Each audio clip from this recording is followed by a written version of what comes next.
তওবা আল্লাহর কাছে বড় দামি জিনিস। এ দুনিয়ার মুসলমান, আল্লাহর গোলাম, এই তওবার বড় দাম। মানুষের দিল শক্ত হয়, কিন্তু আল্লাহর দিল হলো নরম। ঠিক না বে ঠিক বলেন? আল্লাহ বলেন, ইন্নাল হাসানাতি ইউযহিবুনাস সাইয়্যাত।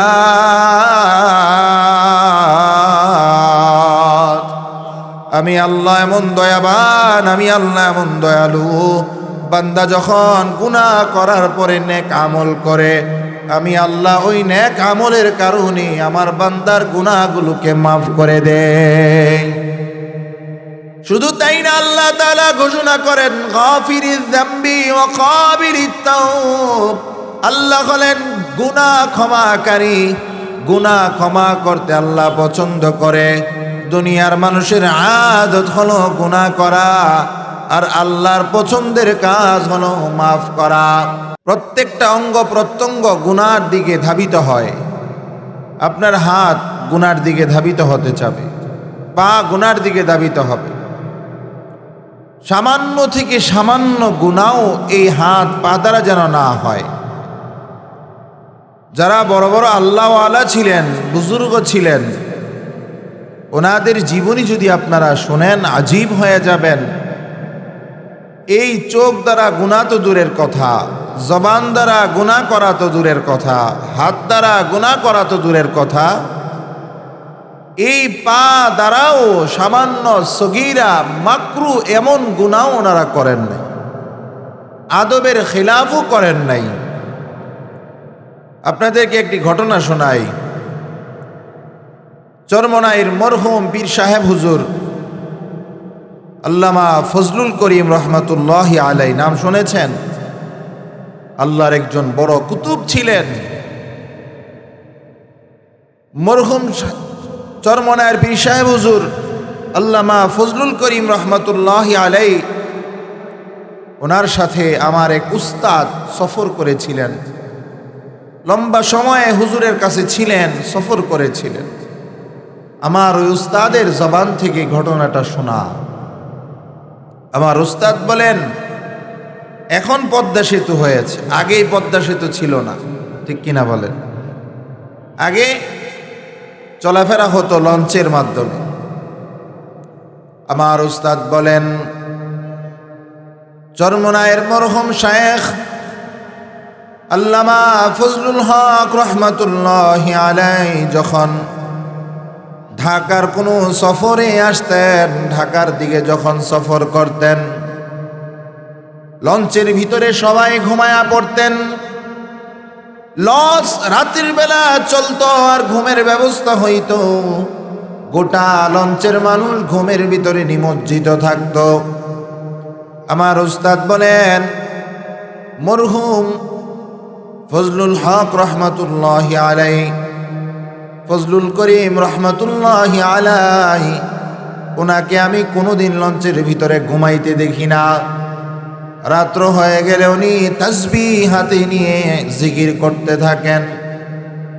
এইভাবে একদিন, 2 দিন, 3 দিন পার হয়ে যাওয়ার পর একদিন আমার মনের ভিতরে প্রশ্ন জাগলো, কি ব্যাপার, গোটা লঞ্চের মানুষ ঘুমায়া যায়, কিন্তু আল্লাহর কুতুব কেন লঞ্চের ভিতরে ঘুমায় না? আমি আল্লাহর ওলিকে জিজ্ঞাসা করব, কিন্তু আমার সাহস হয় না।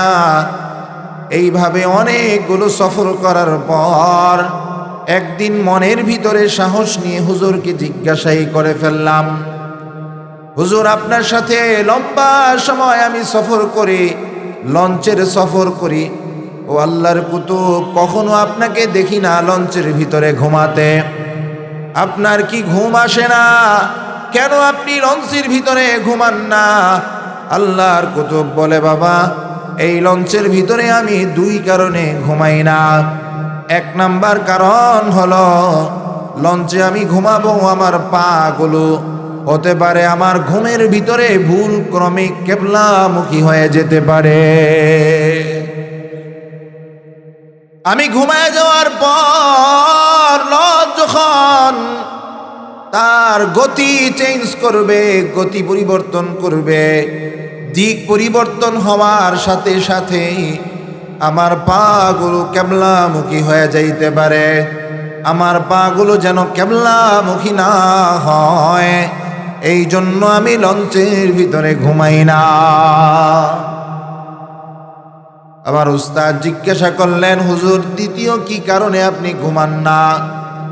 আল্লাহর কুতুব বলে এই গোটা লঞ্চের মানুষগুলো ঘুমায় আছে, আল্লাহ তাআলা কোনো না কোনো বিপদ তাদেরকে দিতে পারে।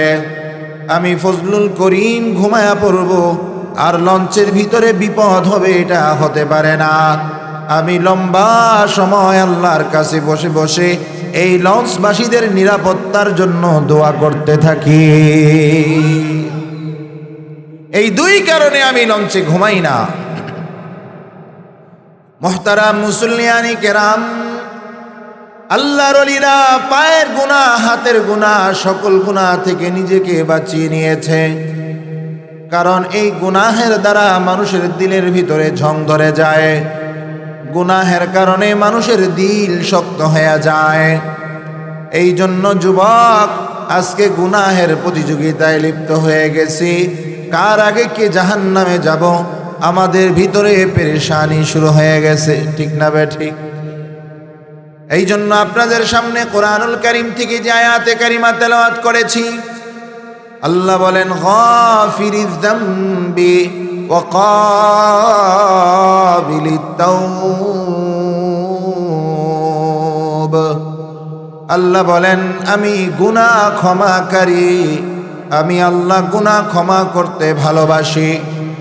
কোন ব্যক্তি গুনাহ করতে করতে যদি তার গুনাহ আকাশ পরিমাণ হয়ে যায়, আসমান পর্যন্ত গুনাহ পৌঁছে যায়, আল্লাহর নবী বলেন ওই বান্দাটাও যদি আল্লাহর কাছে মাফ চায়, আল্লাহ এত পছন্দ করেন, আল্লাহ ওই বান্দার গুনাহ মাফ করে দেয়। হাদিস শরীফ খুলে দেখেন, আল্লাহর রাসূল বলেন লাউ বালাগাত যুনুবুকা আনানাস সামা, কোন ব্যক্তির গুনাহ যদি আসমান পর্যন্ত হয়ে যায়, আমরা দেখলে মনে হয় আসমানটাই তো দেখা যায়। ও মুসলমান ইমানদার আল্লাহর গোলাম, এই আসমানটা এত কাছে না, আসমানটা অনেক দূরে। কোন ব্যক্তির গুনাহ যদি আসমান পর্যন্ত হয়ে যায়, আল্লাহর নবী বলেন সুম্মা আস্তাগফারতানি, ওই আল্লাহর বান্দা যদি আল্লাহর কাছে ক্ষমা চায়, লাগাফারতু লাকা ওয়ালা উবালি, আল্লাহ বলে আমি আমার বান্দার গুনাহ মাফ করে দেই। আল্লাহ অপেক্ষায় থাকেন বান্দা কখন আমার কাছে মাফ চাবে। তওবাকারীর দাম আল্লাহর কাছে অনেক বেশি।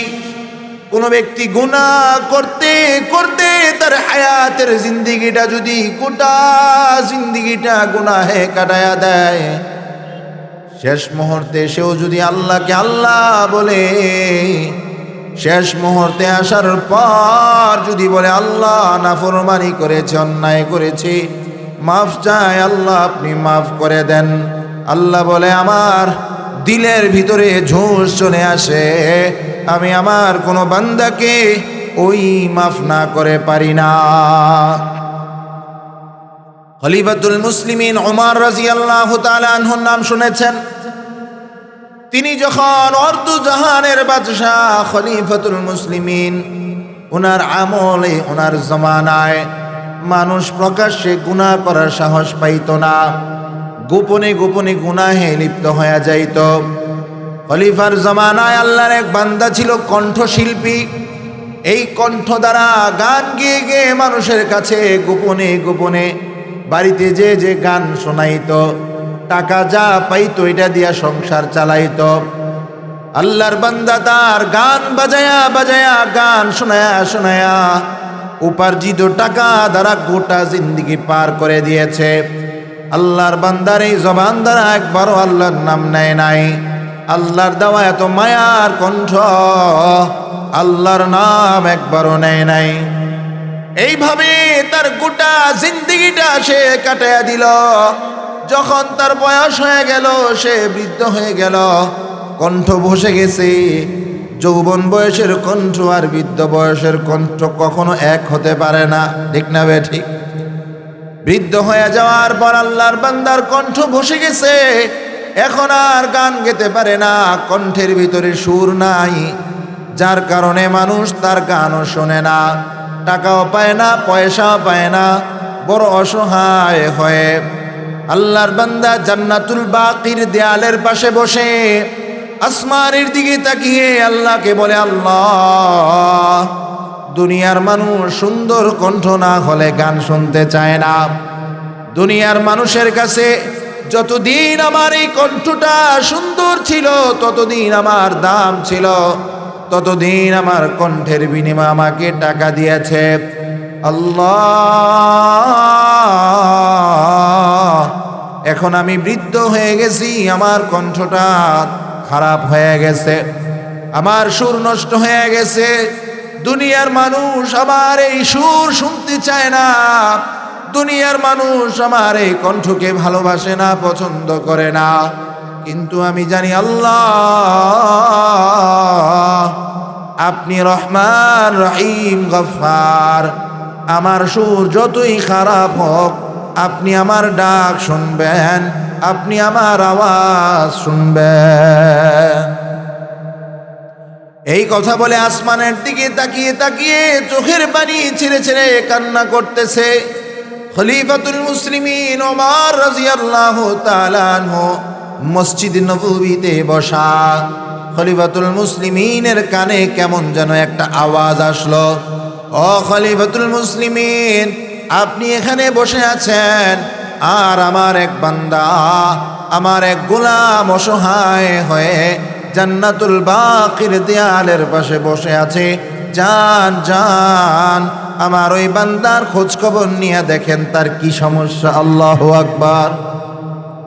খলিফা জানে ওই ব্যক্তিটা গান গেয়ে গেয়ে বেড়ায়, কয়েকবার তার ব্যাপারে খলিফা বিচার করেছে। ওমর রাদিয়াল্লাহু তাআলা আনহু যখন জান্নাতুল বাকির দেয়ালের পাশে যায় দেখে আল্লাহর বান্দা গুনগুনায় আসমানের দিকে তাকাইয়া কি যেন বলতেছে, খলিফা ডাক দিয়ে বললেন, হে আল্লাহর বান্দা, এদিকে আসো, এদিকে আসো। এই কথা বলার পর আল্লাহর বান্দা ভয় পেয়ে গেছে, ভাবতেছে খলিফা আমাকে কোনো বিচারের কাঠগড়ায় দাঁড় করায় কিনা। আল্লাহর বান্দা এখানে না দাঁড়িয়ে এখান থেকে চলে যাচ্ছে। ওমর পিছন থেকে ডাক দিয়ে বলে, হে আল্লাহর বান্দা, তুমি যার কাছে সাহায্য চেয়েছ উনি আমাকে পাঠিয়েছে তোমাকে সাহায্য করার জন্য। তুমি যার কাছে সাহায্য চেয়েছ উনি আমাকে পাঠিয়েছে, ভয়ের কিছু নাই, বস। এই কথা বলার পর আল্লাহর বান্দা আসমানের দিকে তাকাইয়া চোখের পানিগুলো ছেড়ে একটা চিৎকার মেরেছে, আল্লাহ। এই চিৎকার মারার সাথে সাথে আজরাইল তার রূহটা কবজ করে নিয়ে গিয়েছে। খলিফাতুল মুসলিমিন ওমর রাদিয়াল্লাহু তাআলা আনহু নিজ হাতে জানাজা পড়াইয়া দাফন করে তার জন্য দোয়া করে চলে আসলেন। খলিফা বলেন, আমি যখন রাতের বেলা ঘুমাইলাম আমি দেখলাম আল্লাহর বান্দা তার শেষ জিন্দেগিতে একটু তওবা করার কারণে আল্লাহ তাকে জান্নাতি বানিয়ে দিয়েছে। তওবা আল্লাহর কাছে বড় দামি জিনিস। এ দুনিয়ার মুসলমান, আল্লাহর গোলাম, এই তওবার বড় দাম। মানুষের দিল শক্ত হয় কিন্তু আল্লাহর দিল হলো নরম, ঠিক না বে ঠিক বলেন? আল্লাহ বলেন, ইন্নাল হাসানাতি ইউযহিবুনাস সাইয়্যাত।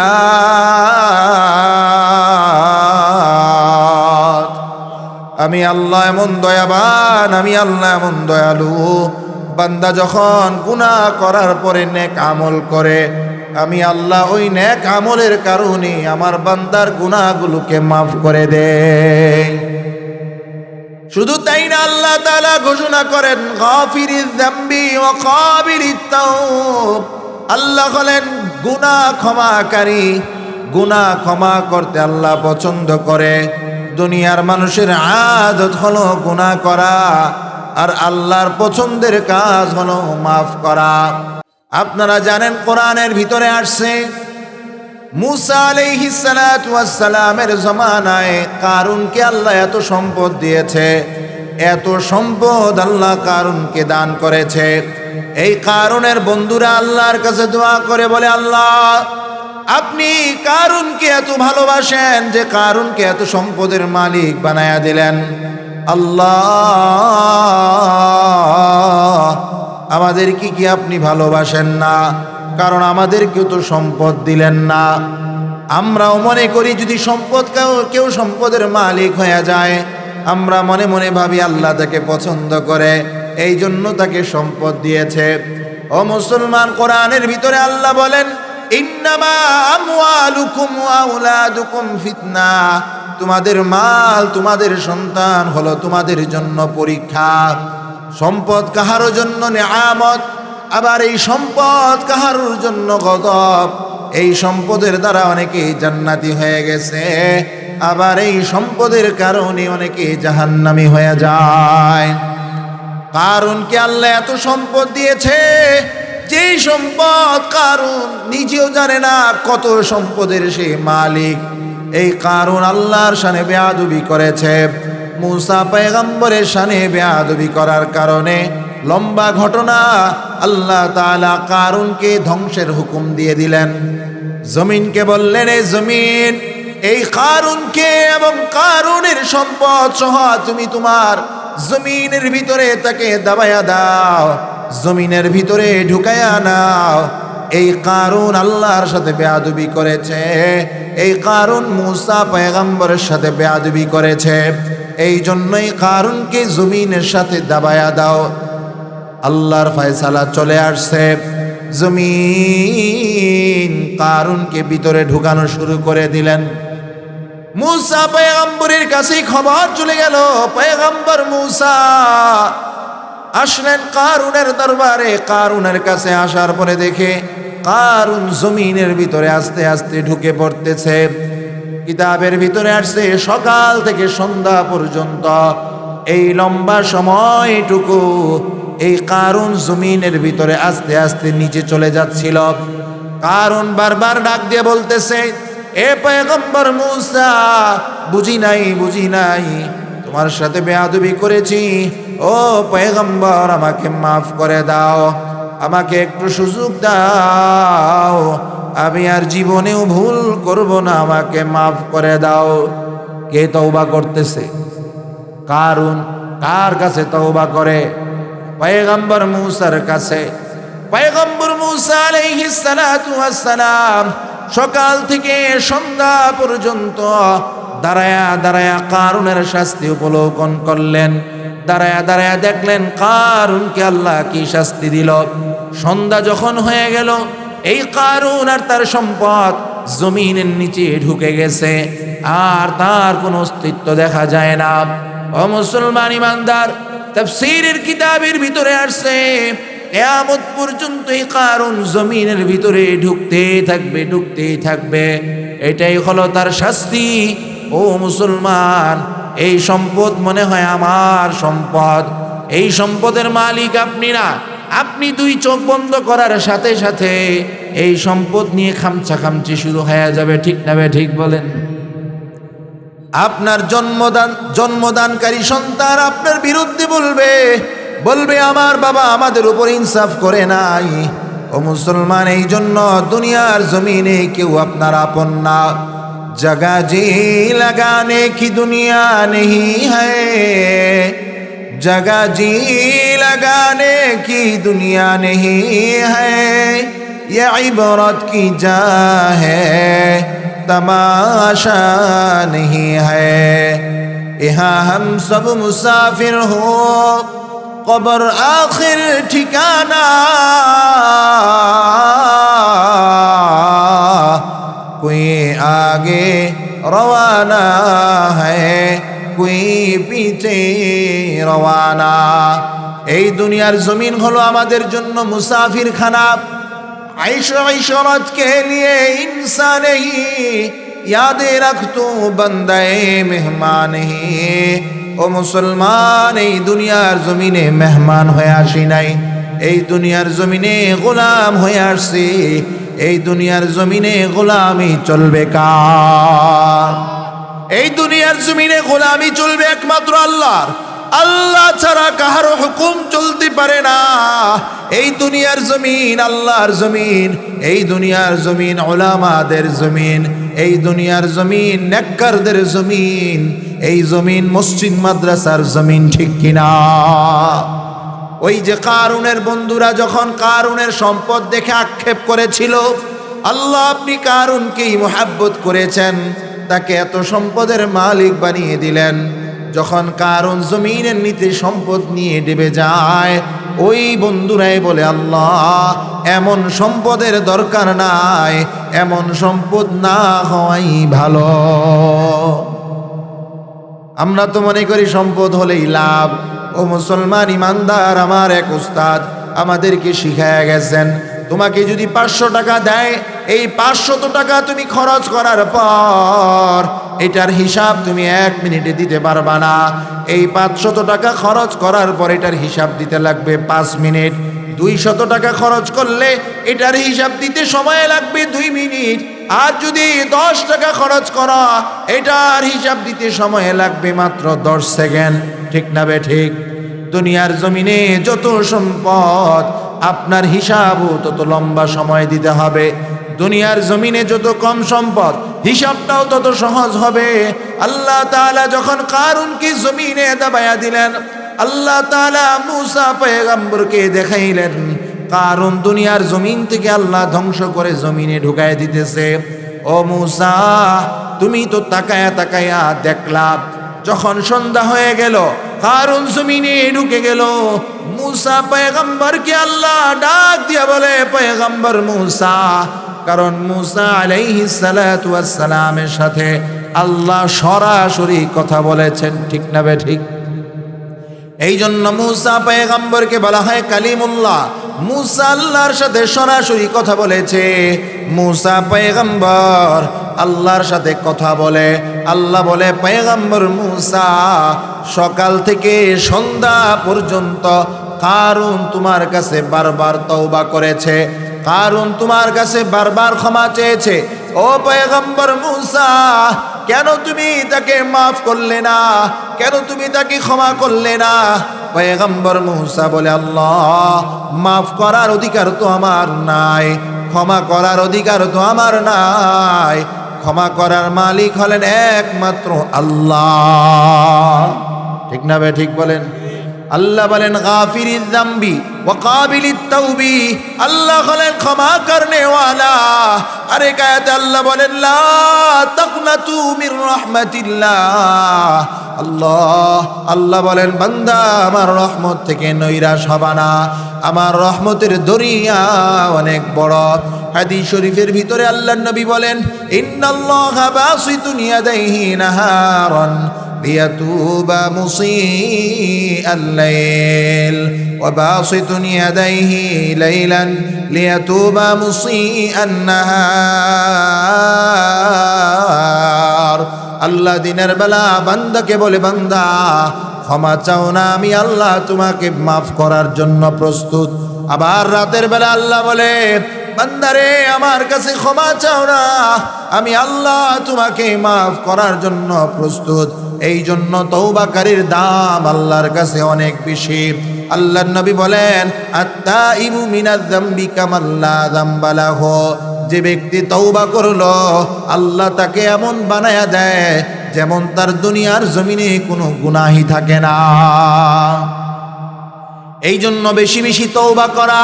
আল্লাহ বলেন, কেমন তওবা করবা?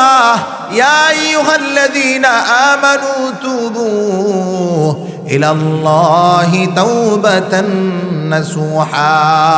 ও দুনিয়ার মুসলমান ইমানদার, তাওবায়ে নাসুহা এমন তওবা, যেই তওবার ব্যাপারে মুফাসসিরিনে কেরামগণ বলেন লা ইউরাদ্দু বিহি, এমন ভাবে আল্লাহর কাছে তওবা করা যেন আল্লাহ কখনো বান্দাকে না ফিরাইয়া দেয়। আমরা মুখে বলি আল্লাহ মাফ করে দেন, ঘাটটা ফিরাই আবার গুনাহে লিপ্ত হয়ে যায়। ঠিক না বে ঠিক? মসজিদ মাদ্রাসা দেখলে আমাদের গায়ে আগুন ধরে যায়। আমরা অপবাদ লাগাইয়া দেই এই মাদ্রাসা করে হুজুর দান্দা করে টাকা উপার্জন করে। ও মুসলমান, তাকায়া দেখো, একটা ইংরেজি প্রাইভেট পড়াবে সপ্তাহে 3 দিন, মাত্র 5,000। ঠিক না বে ঠিক? মাত্র কত? আরে কথা কয় না, মাত্র 5,000। শুধু 5,000 না, মাত্র 5,000। অঙ্ক প্রাইভেট পড়াবে সপ্তাহে 3 দিন, মাত্র 7,000 টাকা। আর মাদ্রাসায় সারা দিন ভর উস্তাদ মেহনত করবে, বেতন কত? 500 টাকা। আয় হায়, এত বেতন! 5,000 টাকা হয় মাত্র, 7,000 টাকা হয় মাত্র। আর মাদ্রাসায় যদি 500-700 টাকা বেতন হয়, মাথায় হাত পড়ে যায়। এত বেতন কেন? এত টাকা দিয়ে হুজুর আপনারা কি করবেন? ঠিক না বেঠি?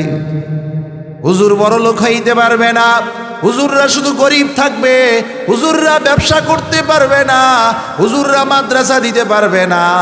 আমাদের এক উস্তাদ বলতেন, এমন এক জমানা আসতেছে বাবা, হুজুরদেরকে মানুষ মূর্তি বানায়া খাড় করায় থবে। ডানে তাকাতে পারবে না, বামে তাকাতে পারবে না, পিছনে তাকাতে পারবে না, কোনো কিছুই করতে পারবে না, মূর্তির মতো দাঁড়ায়া থাকবে, সেই হবে হুজুর। ঠিক না ভাই? ঠিক বলেন।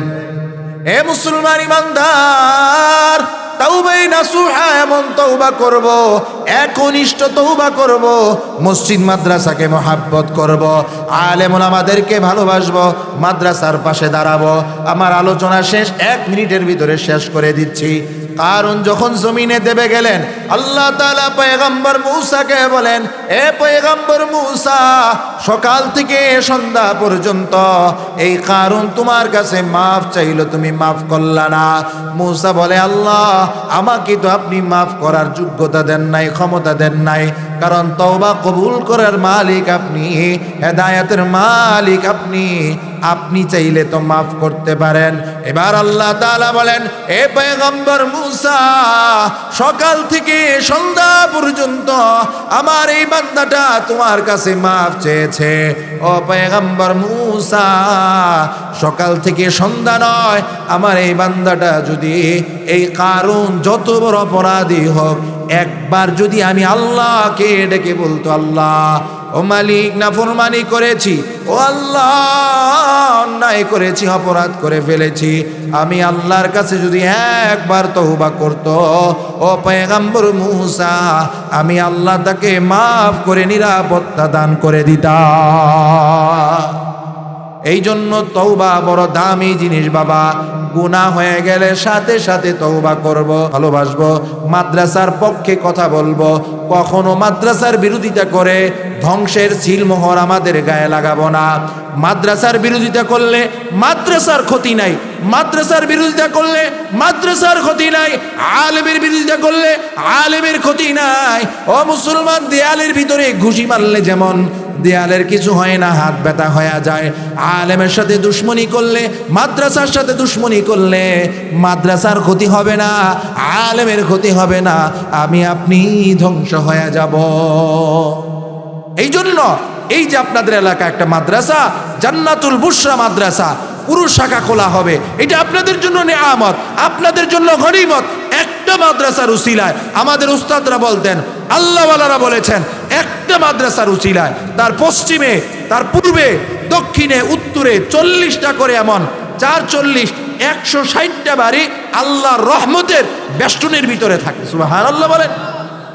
আপনি আমি তো নাকটাই না ঘুমাই, তাহাজ্জুদের সময় নাই, ফজরের সময় নাই, আল্লাহ ধ্বংস করেন না কেন?